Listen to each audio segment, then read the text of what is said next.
کیا آپ جانتے ہیں خانہ کعبہ کے بالکل قریب صفا اور مروہ پر جن بتوں کی صدیوں تک عبادت ہوتی رہی،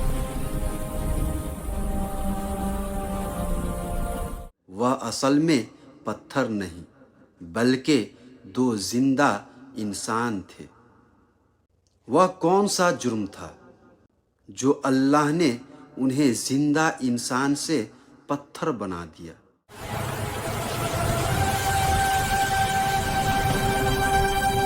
اور کیسے ایک عبرت وقت کے ساتھ عبادت میں بدل گئی؟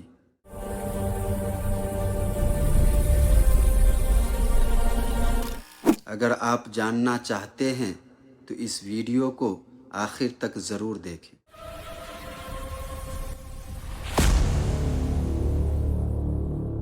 عرب میں ایک مشہور بت تھا جس کی پوجا صفا اور مروہ کی پہاڑیوں پر کی جاتی تھی۔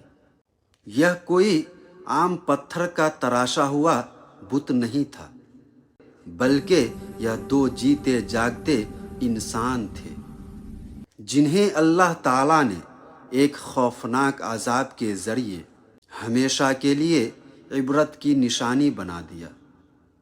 جب سے خانہ کعبہ تعمیر ہوا تب سے لے کر آج تک جس کسی نے بھی بیت اللہ کی بے حرمتی کی یا اس کی بے حرمتی کرنے کی کوشش کی تو اللہ تعالیٰ نے اسے ایسا انجام دکھایا کہ وہ رہتی دنیا تک مثال بن گیا، چاہے وہ دنیا کی طاقتور ترین بادشاہ ہو یا ہاتھیوں کا لشکر لے کر آنے والا ابراہ۔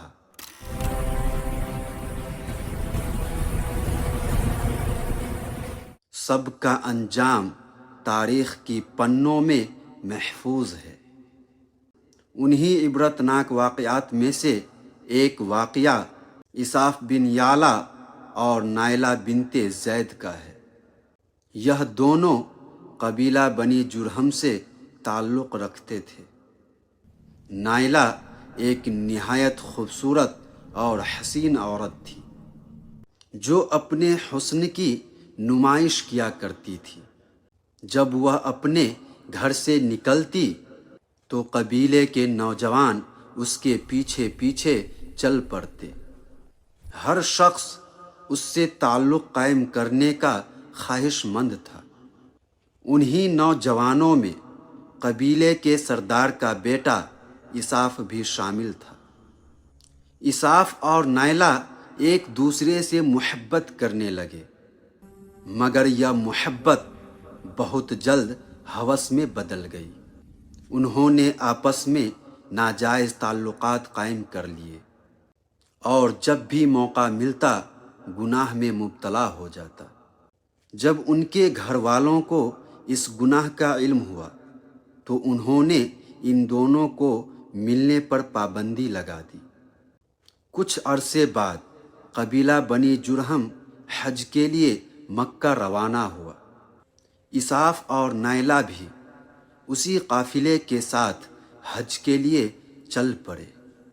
جب مکہ پہنچے اور ایام حج شروع ہوا تو ایک دن ایسا آیا کہ خانہ کعبہ میں لوگوں کی تعداد بہت کم تھی اور ارد گرد کوئی موجود نہ تھا۔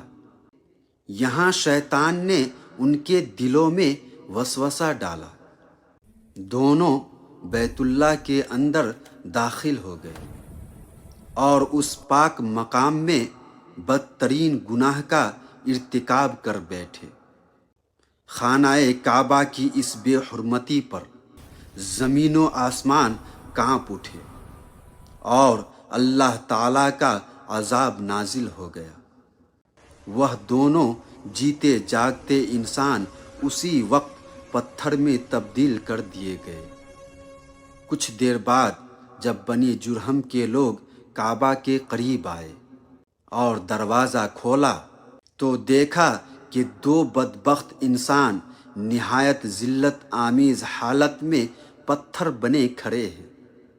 لوگ فوراً سمجھ گئے کہ یہ لوگ اللہ کے مقدس گھر میں کسی جرم کا ارتکاب کر رہے تھے۔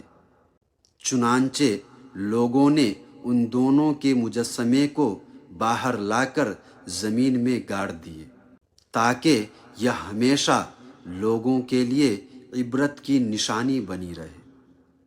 کچھ دن گزرنے کے بعد اہل مکہ نے اساف کے مجسمے کو صفا کی پہاڑیوں پر اور نائلہ کے مجسمے کو مروہ کی پہاڑیوں پر رکھ دیا۔ صفا اور مروہ وہ مقدس پہاڑیاں ہیں جہاں حضرت حاجرہ علیہ السلام اپنے شیرخوار بیٹے حضرت اسماعیل علیہ السلام کے لیے پانی کی تلاش میں دوڑ لگائی تھی۔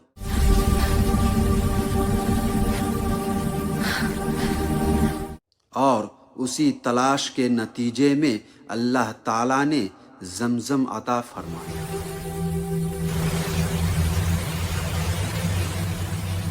اس لیے یہ دونوں پہاڑیاں پہلے سے ہی نہایت مقدس سمجھی جاتی تھی۔ ابتدا میں سزا کے طور پر یہ مقرر کیا گیا کہ جو شخص صفا اور مروہ پر جائے وہ ان بتوں کو جوتا مارے۔ 12 نسلوں تک یہ عمل جاری رہا۔